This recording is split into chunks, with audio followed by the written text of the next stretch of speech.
Welcome on in, everybody. Latest edition, War Chant TV. It is live here on YouTube. I'm Aslan Hajavandi, joined by recruiting analyst, recruiting guru for warchant.com and rivals.com, Michael Langston. If you're not a member of warchant.com, you're missing out on a lot, maybe mostly the great recruiting news that Michael Langston continues to churn out on a day-to-day basis, even in this quasi-dead period that came out of nowhere. Use that promo code WARCHANT30, hop on the premium recruiting board, and get the latest about Florida State's recruiting efforts in football and more over on warchant.com. Michael with us, going to answer a lot of the questions the subscribers have, as well as some of the folks over on YouTube. But Michael, how you been holding up, man, in these, it's supposed to be a quiet time, but I feel like it probably isn't quiet even in recruiting when this crazy stuff's happening.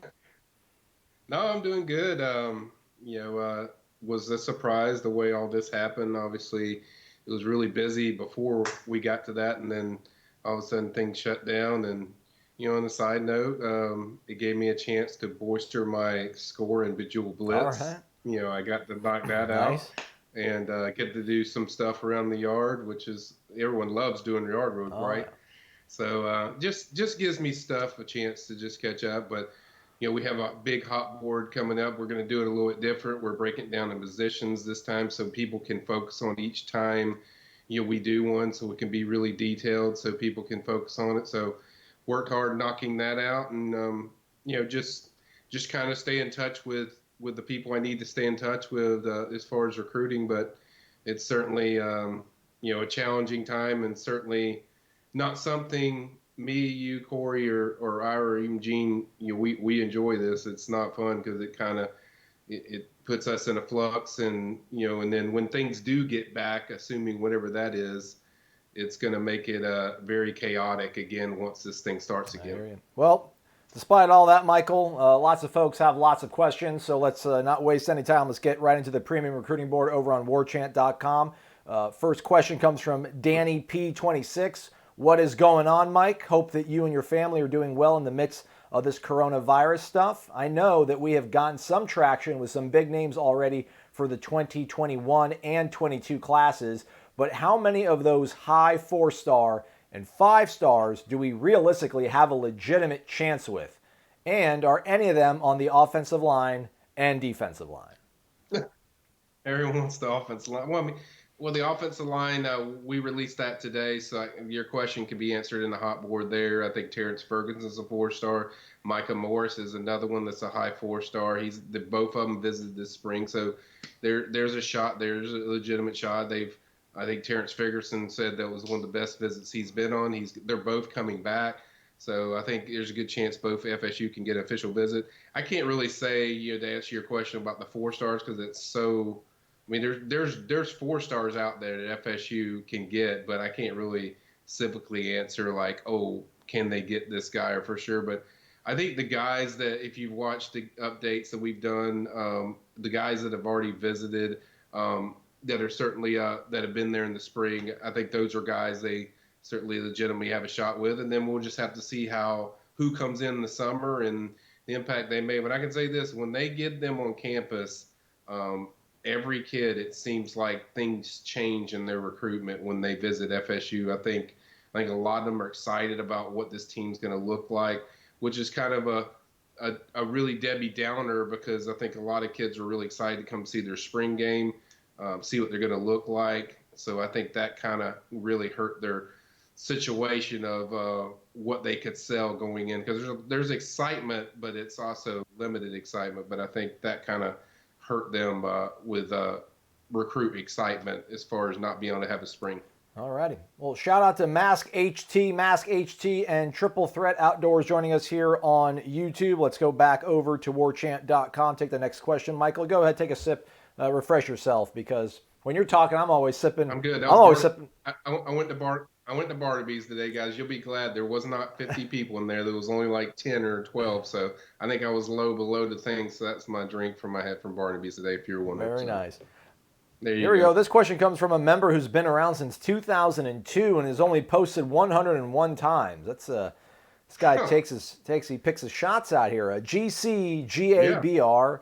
I don't even know how to pronounce that, but GCGABR. What up, man? He says, good evening, Mike. Hope you and your family are well. I got a question for those who are all about the star rankings, how many of those 3 stars that we're looking at for 2021 can bump up to 4 or maybe even 5 in your opinion? How many of those 3 stars are underrated, I guess? Thank you for all you do. Is he talking about commitments? I mean, I guess just prospects, maybe guys on the hot board, it seems like, because he's asking how many of these guys that we're looking at. I mean, they're looking at a lot of people, I would imagine, right? Right. I think a lot of them have a good chance to be bumped up as far as the film. I mean, there's not a 3-star that I've seen that, we put on the hot board that I don't consider that could get that, bump in ranking. I think one guy he's kind of a no-star right now is Andrew Jones. He's really picked up a lot of steam. He's a linebacker from Louisiana. He's a guy that I could see get bumped up to a 4-star. He was the MVP at the New Orleans Rivals camp at linebacker. He's a guy that his stock is really blowing up. So I think a lot of those guys, there's so many guys. I mean, we're talking about, we profiled like 65 to 70 kids and that thing. So it's hard for me to pick and choose each one. But I mean, he's one that kind of comes to mind. I think there's a lot of guys in there that are 3-stars, and even, maybe some that they already have committed, that are 3-star prospects. But I think, to answer your question directly, I think you'll get your answer as far as my feeling with that once we release each position with the hot board. I think you'll get your answer there. But I think there's just as fresh in my mind, I think there's a good portion of guys that have a chance. All right, right on. Well, let's go to the next question. They're not making it easy on you here, Michael. Austin 1214. What's the pecking order for defensive back and linebacker in the 2021 class? That seems pretty broad. How about you want to give us like 2 or 3 names at defensive back, linebacker, maybe, that blue chip top shelf that they're in the mix for? Well, I think you can definitely say Barrett Carter is very high on their list. He's a Rivals 100, I think, a linebacker. Shamal Mondon, is it Mundon? I forget. But he's I might have pronounced his name wrong. If I did, I apologize. But he's a guy that's very high on their list that they like a lot. So certainly those 2 guys. And then you also have Brandon Jennings, who's already committed to him. So all 3 of those guys are very high on their board. I think linebacker is somebody asked this question earlier today about how stacked the line. There's going to be a lot of, linebackers as far as that we'll cover. I'm probably drawing a blank on all the guys because there's so many. But those are kind of a few that come into mind that I know that either visited or will visit. But certainly Barrett Carter is going to be really high on their list. He raved about his FSU visit. He was really shocked how much he liked it. So I think he'll be back. And if you can, and they want 3 in this class. So I think if they can get, 2 or 3 of those guys as far as top 4-star type of talent type of guys, I think they will be very excited. And then defensive back, it's such a big group. I mean, there's so many guys. You have Terry Arnold out of Tallahassee, Deshaun Rucker also out of Tallahassee. There's if you're talking about, there's a difference between safeties and corners too. You're talking about corners, Deshaun Rucker, Teron Arnold. I think Jordan Hancock committed to Clemson, so that one's out. But it's a massive board. But those are just a few of the guys. But Nyland Green, who visited FSU, I think FSU's got a really good shot at pulling him. They positioned themselves pretty well. They made a good impression. So defensive back and linebacker is really loaded. So I think when people see the hot board and the civic list, they'll be able to see every single guy because there's so many guys that I just can't list them all. I gotcha. Fair enough, man. You're only one man.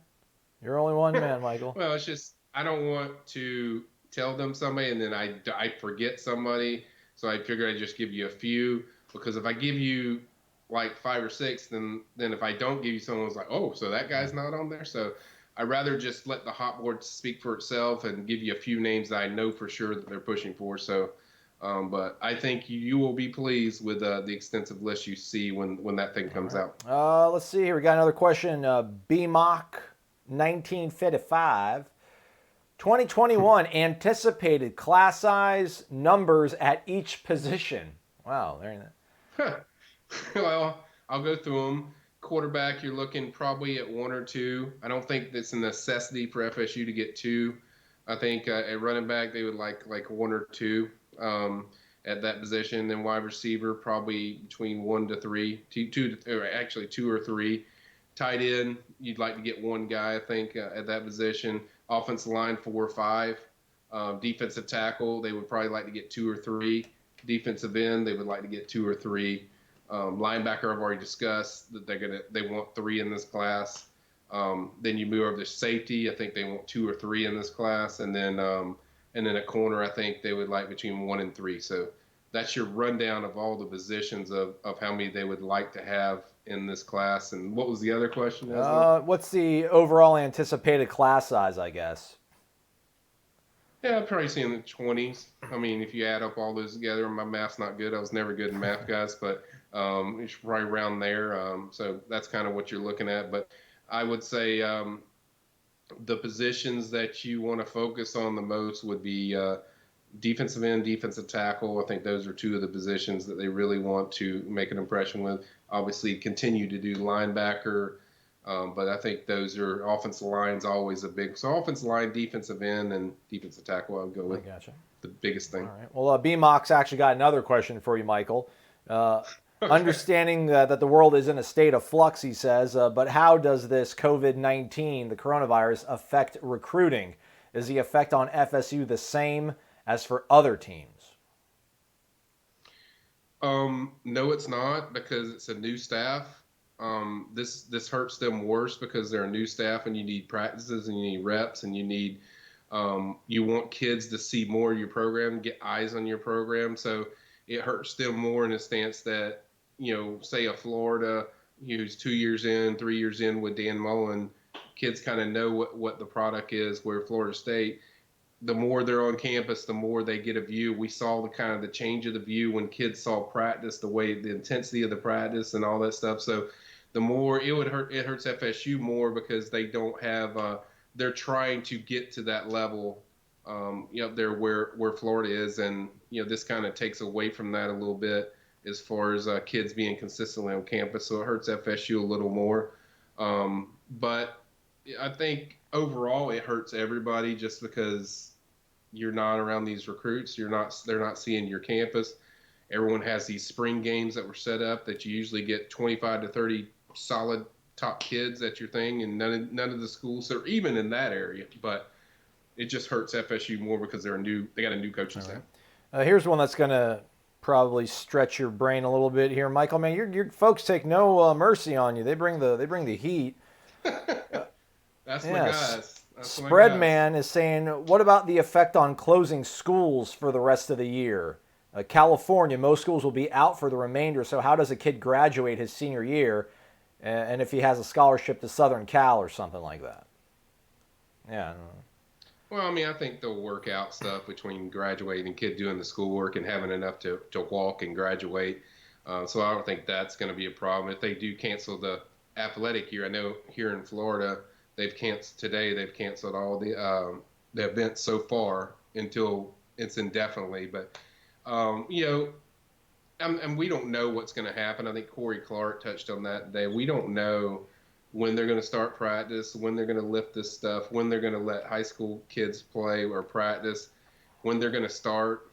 If I had to guess, I'd say sometime in the summer. I think they will. So I think the season in general will still be probably on unless they hit a setback and, we fall back further. But I think that's a question that you probably want to answer later because we don't have the answers for sure. I mean, if I had to guess, I think summer they're still going to play the season, but that's just a guess based on me watching what I see on TV and as far as what they're saying kind of about this coronavirus. So, but it's still a wait and see. Nobody has a direct answer on that. Hey, let's take a question from YouTube. This comes from Sean Monroe. Asks, who is FSU eyeing to replace Terry in 2021? I would imagine it's probably somebody they already have on the roster, but is there anybody in this class, this recruiting class, you think that is the number one or top of the board for Florida State when it comes to the wide receivers?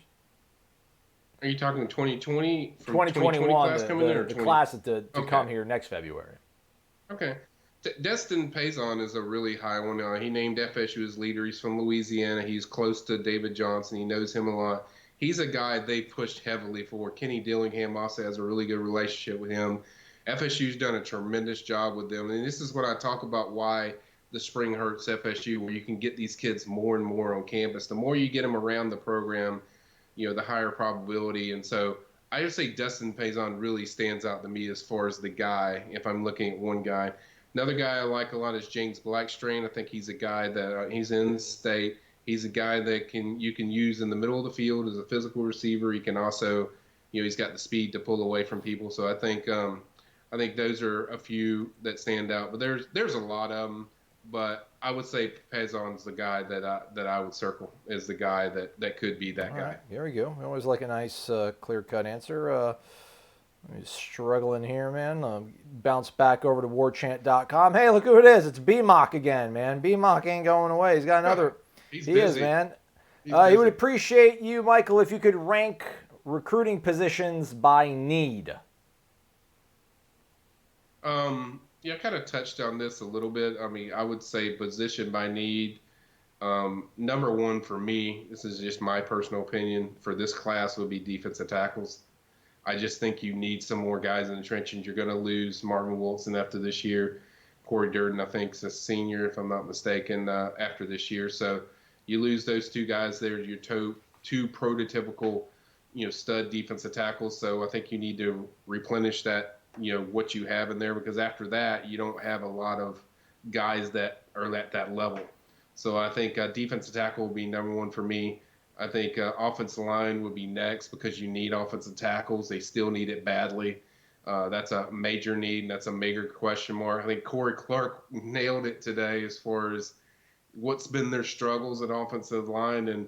And I think until you address your offensive tackle, I think they're okay interior. I think they got some really good talent and some good skill guys in there in interior. So I think they've weathered the storm there inside interior, but I think the offensive tackle is still a major position need and a problem, that they do not have consistent guys that they can depend on that they need to rack up. So I think offensive tackle, they really need to rack up there. And then the other positions, defensive end, for me, I think you need some speed, twitchy edge rushers. They don't have a lot of those guys. They don't have many edgy guys straight off the edge rushers that they can just get after the quarterback, and that's what they really desperately need in this class. So I think if they hit home runs in those positions, I think FSU fans should feel extremely good about this class if they nail those positions. Let's take another one from YouTube. Michael, comes from George Moore. How do we feel about the Brevard County prospects like Jackson, Blackstrain, etc.? Well, I touched on Blackstrain. He visited in the spring. I think they did a great job. I think they actually lead for him. Just the feeling I got just talking to him. He hasn't visited many places, so I think they've done really good there. So I think they just got to stay on that one. Who's the other kid you mentioned? Jackson? I don't know. I mean, I'm not the recruitnik, man, but some guy from Brevard County with the last name Jackson, apparently. Probably only one of those guys, I might right? be losing I might be losing train of thought as far as who he could be talking about. But I think they've done pretty good there in that area. And I don't know. Dink Jackson. Dink Jackson. Yeah, they sit really good with Dink. And that's the one that I think hurts the most with this spring thing, is because he was getting ready to commit in April. So I think he's still on the verge of ready to commit. So I think they're in a good position there. They've done a great job with him. And they've done a great job with James. So I think as far as the Melbourne area, I think they've done a great job, and they're in good position with both of those guys, especially Dink. I think he's going to be a Seminole eventually. Let's see if we can maybe turn this into a speed round, because there's a whole bunch on this one. Comes from Booker Knoll. Booker Knoll says, Michael, at one time or another, it has been mentioned the following recruits were interested in FSU. Is FSU going hard after these recruits? What do you think our chances are for each of them? Here we go. You ready, Michael? There are 7 of them with just their last name, no first name. There we go. Okay. Offensive tackle Mims. Okay. That would be probably Georgia right now. He's close to Dillingham, but I would say Georgia looks the best there. Linebacker with the last name Lewis. Linebacker, last name Lewis. I'm probably That's drawing a fine. blank that one. That's Probably fine. I have to mean, come come back on. with that one. There's got to be at least like 60 linebackers out there with the last name Lewis. This one's not going to be any easier. Defensive back with the last name Marshall. Oh, I'll get to it. Terrence Okay. Lewis. He's from Miami. No, I think they're out on the outside looking in there. I say Nebraska, Texas A&M, probably Clemson and their teams in there with Lewis. So on to the next one. Okay. So we go from Lewis. We go to the defensive back. Last name Marshall. Not Trey, though, I don't think. Yeah, Jason Marshall. I think he's a 5-star talent. He's a tremendous player. I think that's going to be a Miami FSU Florida battle. Probably more FSU Florida from what I hear. He was actually another kid that was going to visit on March 28th. He's going to visit instead once they had the open period, probably in the summer. So it hurts FSU because Jason visited Florida already. So I think Florida probably has a little bit of advantage there, edge on them. But they are certainly very firmly in the picture. He's a guy that certainly they have a chance with. How about a pair of defensive tackles, Page and Pain? Yeah, Damian Pain, he's from Michigan. Probably not. I haven't heard anything about him visiting, so I think he's probably Michigan, Ohio State. And then the other one is Page. He mentioned, yes, they are very involved with him. He's going to visit in the summer, so we'll have to see how that visit goes, and then I can kind of dictate what chances they are, but that one depends on whenever he visits. All right. A defensive end, I had to pop him up here so people can actually see it. You can't see it, though, Michael. I can't pronounce his name, but he's committed, looks like, leaning towards maybe Oklahoma, current to the future cast. He's at IMG. Tamiz Adeli? Yeah, he's Tamiz is actually, he plays at IMG, but he's actually from the Midwest, so he likes Oklahoma. He likes Texas A&M. Florida and Florida State also are in the picture. So FSU's in the picture. This is one of those kids that was going to visit late spring, so that's probably going to be a visit in the summer now. So they are in the mix, but they got work to do to catch up with like guys like Oklahoma and Texas A&M and Alabama, teams like that. And then a wide receiver, Ja'Cory Brooks, I think. Google's telling me. Does that sound right? Yeah, Ja'Cory Brooks. Yeah, that sounds right. He's in our previous hot board. He's a guy that's going to visit in the summer with his parents on a multiple visit. He's already told me that recently, I think as of last week. So he's a guy they're active with. He will visit in the summer, as I mentioned. Very well. There we go. Look at you, Michael. Way to go. Seven for 7, man. Oh, 7 for 7. Okay. All right, here's one that's this one's always tricky too, man. Any news or anything new rather from Smiley Knoll? Smiley Knoll's been around a minute. Coming That's up my like dude. in his 19-year anniversary. Guy's an OG. There is nobody that asks more questions than Smiley Knoll when we do What about chat. Reddick? So What about Reddick Knoll? That's a good. No, Reddick doesn't have Smiley beat. And Smiley's questions are really detailed. I'm excited about what this question is going to read because he's very. Well, it's actually it's not going to be easy. It's not detailed, but it's JUCOs, man. Anything new on JUCO offensive tackles, grad transfer offensive tackles? I'm glad you brought that up. That will be happening. A lot of these kids were going to visit in late March or early April or spring game. They were going to visit. I've heard that they're going to visit now, probably in June and July.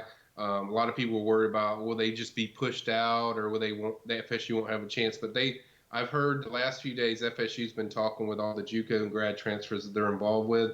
I don't know their names specifically, but I know they've talked to every target that they're working with, and they're going to visit in June and July. So that's kind of the plan. They're hoping that this thing will be, rectified by then, where FSU will be open again. And but the tentative plan is June and July. They would like have those guys on campus for a visit. Hey, check it out. My guy, Ranye, always asking Corey and I recruiting questions on Wake Up War Chant. I'm like, dude, wrong account. That's not us, man. But he's got a question here, so shout out to him, Georgia Knowles 86. He's a big Gwinnett County guy, Michael. He wants to know what coach is covering Gwinnett County for recruiting. And he's got a couple others, but let's start there. Alex Atkins is very good in Atlanta, in his area, the Gwinnett County area.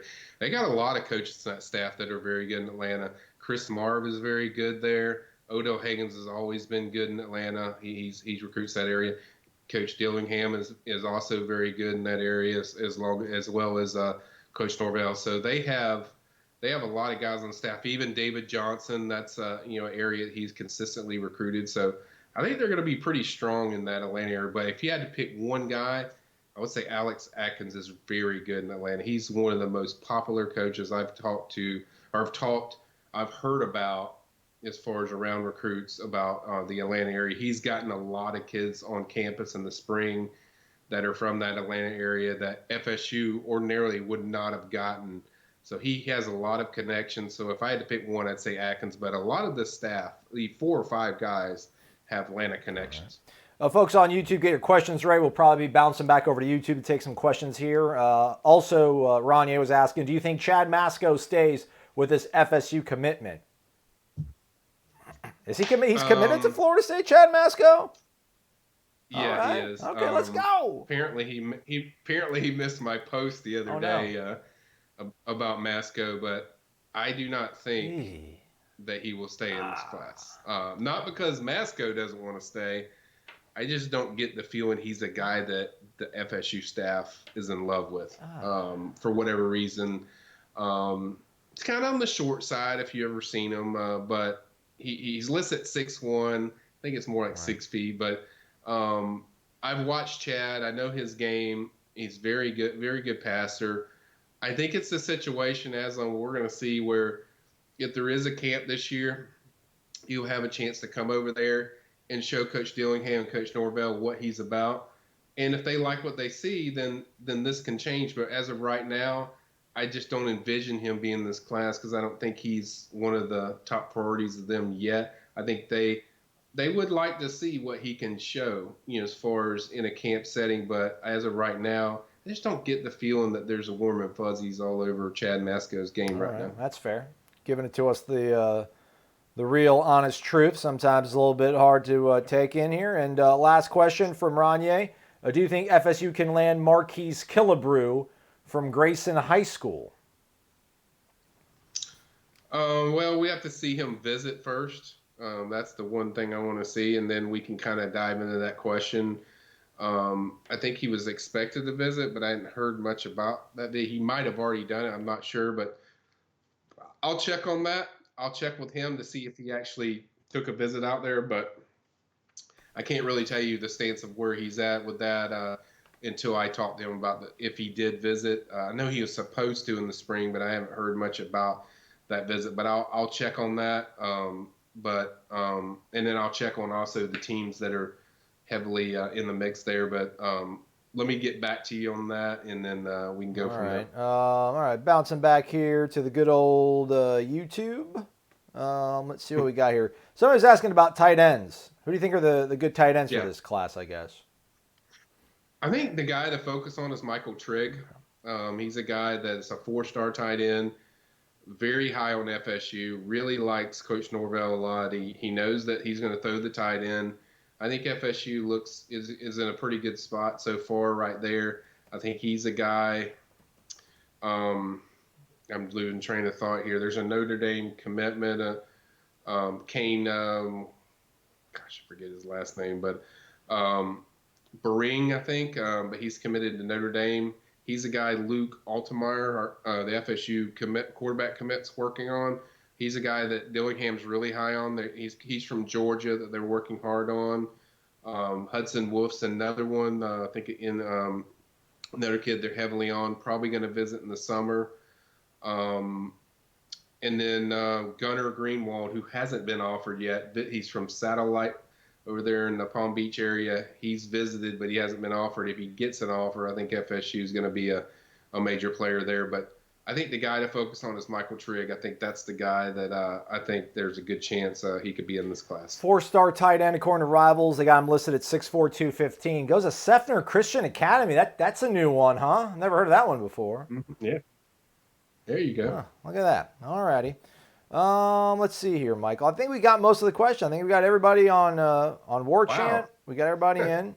We got everybody on the boat from there. Yeah, we got everybody on the boat from YouTube as well. So I'm not going to keep you all that much longer. I guess we can just kind of wrap some things up. Any kind of final thoughts you might have? Just, I guess, what's been, actually, George Moore's hopping in here. Who are some defensive tackles in state we might be in good position for?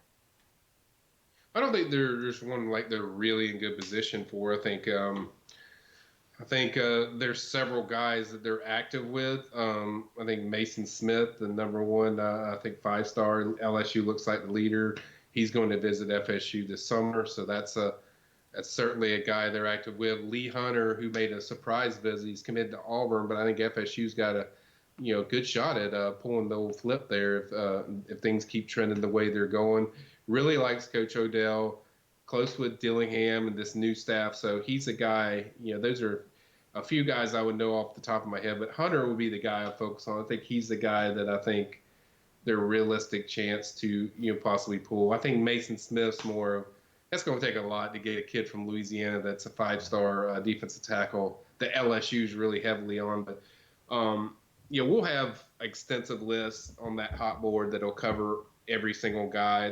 There's more guys on there. Luther McCoy, he's an in-state kid from St. Augustine area that they just offered. I think they have a good shot with. So there's several guys on there that it'll be covered extensively as far as that they're active with. Man, I hate to put you on the spot like this, and I hate to be one of these star chaser guys, but man, like, has there been a time in Florida State's history in the Rivals era, which 2002, that they've gone 3 years without getting a 5-star? As in, well, I mean, just anybody, right? I mean, Lars Woodby's the last 5-star. They didn't have. Did they have one in 18? They had Akeem. Okay, you're right. Yeah, that's right. Yeah, they had Akeem. Sorry, Akeem, my bad. My bad, Sauce. I hope Sauce Magic's my not bad, watching Sauce this, man. Magic. All right. But technically, if you go by other networks, Demore Tate last year was a 5-star. Not worried about other networks. Other networks, But then, if you're talking about Rivals, then yeah, just some Rivals. No, they didn't have a 5-star last year. But defensive tackle is I think a position that they really got to step their game up, because the last few years has just kind of been meh. It's kind of been okay, but not great. And they really, nothing against, the guys they got. I'm losing train of thought. The guy they had got last year, but nothing against the guys they've gotten the last few years. But it's not to what up their standards of a Corey Durden or a Marvin Manny Wilson. Rogers. They need to. Manny Rogers. That's right. Manny Rogers, and he's very talented. I think he's a 4-star talent, but you need more guys that can come in immediately, like a Marvin Wilson and Corey Durden, that can help you out. And I think they need to get at least one of those guys in this class that's a top-notch guy that, doesn't matter when they're highly ranked, as long as you're highly ranked. You need somebody that's an explosive takeover guy. So I think they do need to upstick that, as far as the defensive tackle recruiting and really land a good one this year, especially when you're going into the following year where you don't know who's going to be your stud on in the defensive tackle position. Well, hopefully True Thompson will maybe kind of come into his own. I don't, True's probably not a Marvin Wilson, Broderick Bunkley, Travis Johnson kind of guy, but, at least maybe give you some good depth there and can develop. But, to your point, those defensive tackles have been kind of linchpins for what Florida State's been able to do on defense so successfully for such a long time, and not a lot there currently. Let's see here. You've already mentioned Andrew Jones from Louisiana. All right, Patrick Higgins had a question. Yeah, he's a guy I think he's a guy I think FSU leads for. They did a great job. They offered early. I think right after he visited, they offered. So he's a guy I think they sit in a good spot. When they're in Louisiana, I've never seen them offer so many Louisiana kids. I know David Johnson is like a ace guy around there, so that's kind of a big development in recruiting around FSU this year, is the amount of guys that are going out from Louisiana. They understand that they're not going to get every guy, but they also understand, like, when it comes to relationships, if a kid comes down to relationships in the Louisiana area, they're going to pull it off like they did last year with Corey Wren.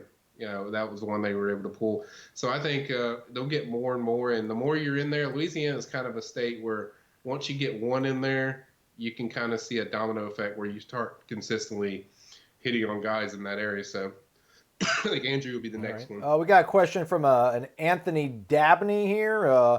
He's wondering, James Williams, do you think he'll play safety in college? Yes, I do. I think he'll play safety, and he'll probably play safety for the University of Georgia. That's where I think he'll go. Very talented kid, and I think he's gonna. His best game is at safety. He is very rangy. He's very explosive. He's gonna do a lot of good things. But I think Georgia sits in a pretty good spot there. As far as where things at right now. 6'4", 202. Oh man, we could use some of that.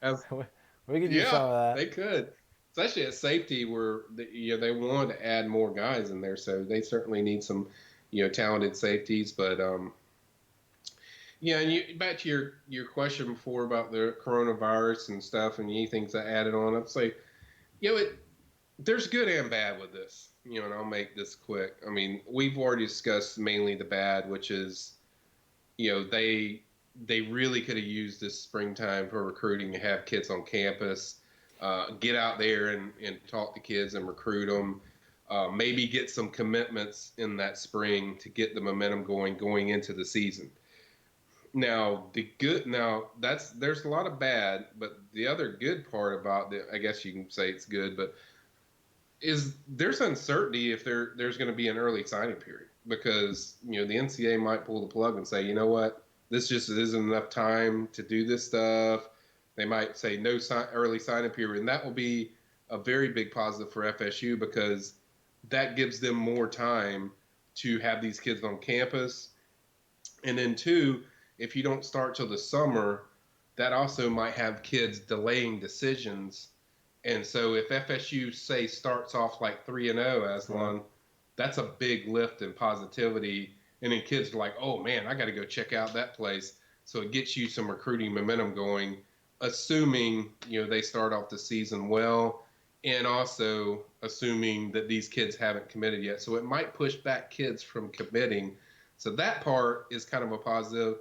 Obviously, there's more negative than positive, but I at least wanted to throw some positive in there for FSU fans, that it's not all doom and gloom, that it could work to their advantage in some cases. And I guess just big picture before we go here, Michael, I mean, just what's been your initial kind of observation or opinion on this staff? And a lot of people don't like us bringing up the previous staff, but I feel like you kind of got to compare to where you are now to where you were. I mean, just you've been out there out front of Moore for hours on end, several weekends. I mean, just what have been your kind of initial impressions of the way that Mike Norvell and the staff have been able, maybe not only the way they've been able to recruit, but maybe the kind of kids they're going after?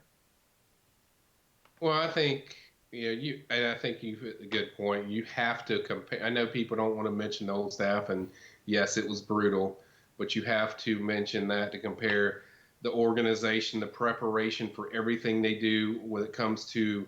There's always a constant flow to anything they're doing on these recruiting visits. There's never a time where I see a recruit just sitting outside, not doing something. There's always a flow to whatever they do.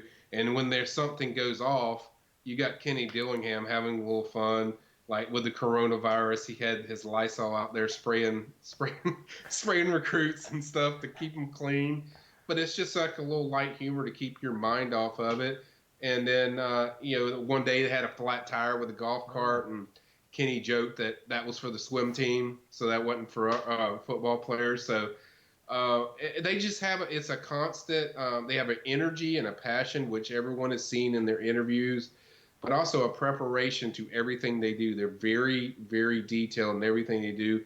Backup plans in general, they know how to adjust on the fly. I think the main thing I see is the energy and passion and intensity of how they recruit and how they sell FSU has been a major, major, major difference from the previous staff. I mean, there's been a major improvement in that area. So I've been pretty impressed with all these coaches. There's not one that I come across like, well, I don't know about that guy. Every one of them come across very skilled teachers, very skilled recruiters, and they are very aggressive on the recruiting front. Even when there was an open period, these guys were on the road every single. They were keeping me busy because I had to keep up with what they're doing. And these guys are they get after it. Now we just need to see, can they win some games? And if they can win some games, I think kids are already sold on also the culture, and they developed really good habits, even with just a spring. And as much negativity as there is about, not being able to recruit, they at least got these kids in there for spring conditioning to do the tour duty, get them back focused on, preparation, and that and recruits notice that stuff. They notice the difference, that the way Marvin Wilson looks, the way Tamarian Terry looks, the way all these guys look, that they look different, and they see a difference of where FSU is going. So I think the recruits and their families have been extremely impressed with what they've seen. I think the telltale sign is going to be straightforward. I mean, I'm not going to sugarcoat it. They want to see them win on the field, and if they win on the field, I think every other subject, I think they've hit right on the nail. Well said, man. Well said. That game, Atlanta, West Virginia, can be huge, man. Be huge. That's the big one. That's the thing I've talked to people on our side about. And they're like, one guy's like, well, I've never seen a kid commit just because of one game. It's like, I have. First of all, I have. Second of all, it sets the tone to what your winning attitude is going to be and what your winning culture is going to be. FSU's lost, 2-3 years straight in the first game of the year? Yeah. That 3 years straight, that sets the tone to what your season could be. It doesn't mean that's what you're going to be. You could go out there and lose the first game and win majority of the other ones, but it sets the tone of excitement for recruits, and they see a difference when you start winning on the field. Amari Harvey, safety from FSU High University over there, said, he wants to see the community buy in to this product.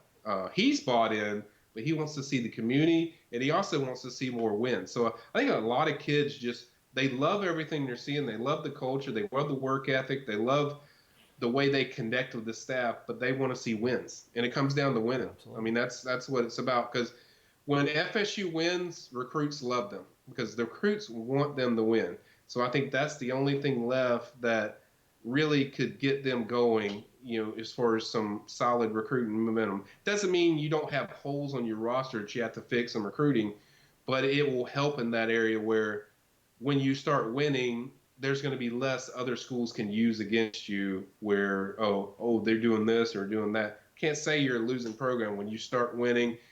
Say you pull an upset of Florida or Miami in that series, that's going to have a solid effect. So I think at the end of the day, it comes down to winning. Well said, man. Michael Langston's got much more insight that he provides to our subscribers over on warchant.com. Our members posting questions on the Premier Recruiting Board every single day, and Michael is answering them every single day. Use the promo code WARCHANT30. If you're not a member, get you 30 free days of access to the ultimate Seminole sports source. Do stay connected for warchant.com. There's not a lot of sports going on, but the lights are still on over at the home office out here in Tallahassee, and we're keeping you posted on everything involving Florida State athletics. For Michael Langston, I'm Aslan Hajavani. Thanks for watching this edition of War Chant TV.